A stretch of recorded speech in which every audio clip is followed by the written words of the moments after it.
Levez la main si vous avez envie de faire des ventes en croissance continue pendant toute l'année. Merci. Alors maintenant, la question que vous devez vous poser, ok, d'accord, j'ai compris, il faut que je lance un produit d'approfondissement. Comment on fait? Quelles sont les étapes? Alors là, je vais faire un petit dessin et je vais vous demander d'être indulgent par rapport à mes qualités de dessinateur. Et donc, ceci, c'est votre produit phare.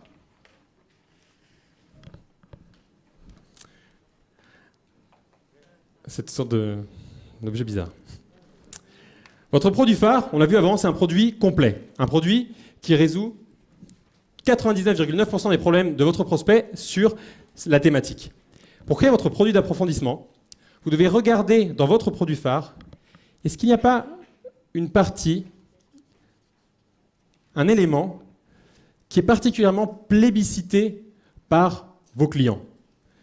Un élément sur lequel vous auriez plus de contenu que sur les autres, sur lequel vous pourriez créer un autre produit qui irait plus en profondeur. Dans le cadre, je vous l'ai dit avant, du produit phare Séduire le client, eh bien, il parlait de l'outil lancement orchestré.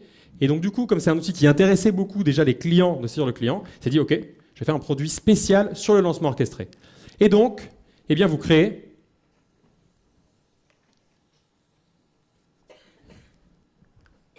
votre produit d'approfondissement. Mais après, pour boucler la boucle, et ce magnifique dessin qui effectivement est un symbole yin-yang, pour ceux qui ne l'auraient pas encore remarqué, d'où gamme de produits yin-yang. Ah, je prends le stylo de la bonne couleur. C'est que une personne donc, du coup, qui aurait acheté juste lancement orchestré, elle connaît juste cet outil-là. Alors, c'est un outil très puissant, mais elle peut peut-être se dire, OK, j'ai des lacunes dans d'autres domaines, sur d'autres points qui ne sont pas abordés dans le lancement orchestré, et je pourrais peut-être être intéressé par un produit plus complet. Donc ce que vous allez faire, c'est que vous allez inclure ici un bonus, une petite partie en plus, qui va être, entre guillemets, une version miniature de votre produit phare, c'est-à-dire qui va présenter votre produit phare. Par exemple, ça pourrait être un plan de la stratégie globale qui est dans votre produit phare. Ici, vous leur parlez d'un outil, vous leur expliquez comment l'utiliser de manière précise. Ici, vous mettez le plan de la stratégie. Du coup, une personne qui a acheté votre produit phare et qui a envie d'aller plus loin sur un outil pointu, eh bien, elle va acheter votre produit d'approfondissement et vous pouvez lui en faire la promotion de manière naturelle et logique. Et une personne qui a acheté votre produit plus spécifique, eh bien, et qui a envie d'aller plus loin dans la stratégie générale, vous pouvez lui faire la promotion de ce produit général. Et donc, du coup, c'est comme ça que vous devez articuler vos produits dans une gamme de produits yin-yang. Est-ce qu'il y en a parmi vous qui ont déjà acheté un cornet de frites dans un magasin de restauration, un restaurant de restauration rapide, pardon. Un fast-food, exactement, merci. Est-ce que vous avez déjà acheté des frites dans un fast-food? Il y a plutôt des alimentations saines dans la salle. Est-ce que vous avez déjà remarqué qu'il y a souvent dans les cornets de frites une potatoes qui est glissée? Le cornet de frites et la potatoes qui vous donne envie d'aller acheter le cornet de potatoes. On a hésité à appeler ça l'effet potatoes, on a préféré gamme de produits yin-yang, on s'est dit que c'était quand même... ça passait mieux.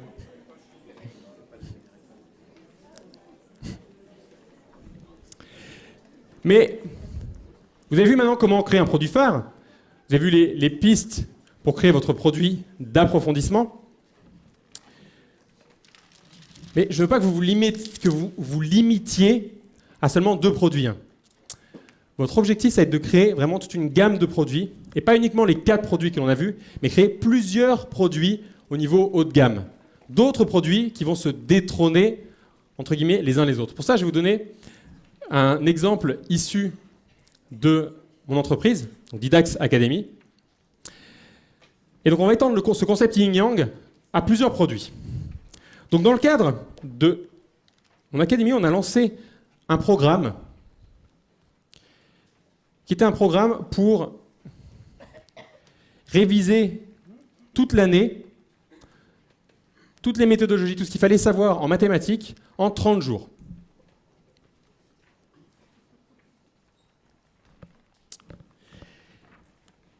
Pour préparer les élèves donc, de terminale pour aider les élèves de terminale. Et donc, du coup, ce qu'on a fait naturellement, c'est que dedans, on a inclus une partie, un bonus sur des exercices type bac, issus du bac, pour qu'ils s'entraînent, une fois qu'ils ont maîtrisé les outils qu'ils doivent maîtriser pendant l'année, eh bien, qu'ils puissent l'appliquer concrètement sur les exercices du bac. Donc on a inclus ici un bonus, hop, bac. Donc, je vous donne en mille, quel produit d'approfondissement on a pu créer? Un produit sur le bac. Donc, on a mis en place justement nos stages intensifs, de révision intensive du bac. Et puis là, les élèves qui passent le bac, la vie ne s'arrête pas au bac. Vous avez la preuve. Après, eh bien, ils font des études supérieures. Alors, ils peuvent aller en classe préparatoire, ils peuvent aller dans une université, dans une école de commerce, une école d'ingénieur. Et dans certaines écoles, on leur demande de passer des entretiens, comme les entretiens d'embauche, des entretiens de recrutement pour rentrer dans ces écoles-là. Et les élèves ne sont pas du tout préparés par rapport à ça. Donc, ce qu'on a fait, c'est qu'on a mis en place un programme de préparation aux entretiens. Pour les élèves, donc, qui avaient passé le bac pour leur proposer de préparer ces entretiens. Et puis ce qu'on s'est dit, c'est pourquoi pas inclure un bonus ici par rapport aux entretiens. Donc le programme ici, c'est un programme où les élèves sont filmés, ils sont face à un jury, après ils regardent de nouveau l'enregistrement de la vidéo pour commenter leur performance, pour qu'ils puissent eh bien, se corriger, etc. Ce qu'on a fait ici, c'est qu'on a inclus une fiche spéciale entretien. Un petit résumé, un petit guide pour que les élèves aient déjà de quoi se préparer aux entretiens. Et du coup, de cette manière-là, comme vous le voyez, eh bien, les produits s'emboîtent les uns les autres et se font la promotion les uns des autres. Est-ce que vous voyez l'intérêt de créer des produits de cette manière-là pour qu'ils se fassent la promotion les uns des autres?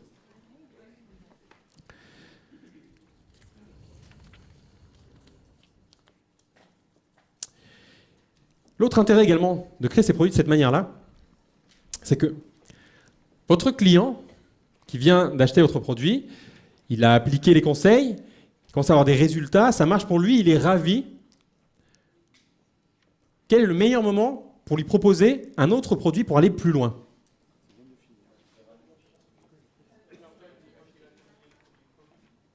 Maintenant, au moment où il a commencé à avoir des résultats, à appliquer les conseils, on ne va pas attendre, on peut lui proposer tout de suite eh bien, un nouveau produit pour aller plus loin. S'il est ravi, s'il est content avec vous, s'il a réussi à avoir des résultats avec vous, il a envie d'aller plus loin. Et donc l'intérêt d'articuler vos produits de cette manière-là, c'est que vous pouvez ensuite les planifier.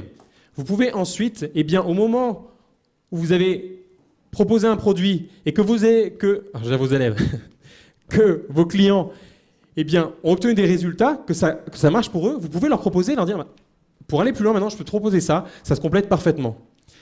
Et si en plus, vous êtes sur un marché particulier où vous pouvez avoir la chance qu'il y ait une logique en termes de calendrier, bien évidemment, je ne vais pas proposer ce programme-là au mois de septembre, ce serait un peu tôt, 30 jours pour tout revoir, eh bien, c'est que vous pouvez planifier vos produits pendant l'année. Et du coup, vous avez donc une visibilité sur la planification de vos produits et vous pouvez de cette manière-là eh bien, les proposer de manière naturelle et faire en sorte qu'ils se vendent de manière encore plus efficace. Donc l'exercice que je voudrais que vous fassiez maintenant, et on va reprendre encore 2 minutes, c'est un exercice sur la définition de votre produit d'approfondissement. Donc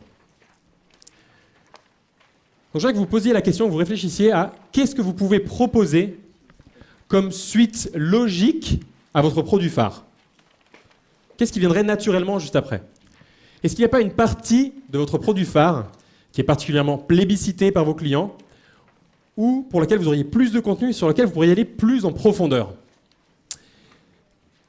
Vous pourriez également réfléchir, et vous avez vu déjà ça hier avec Sébastien sur le travail sur les produits secondaires, sur quel bonus est-ce que vous ne pourriez pas inclure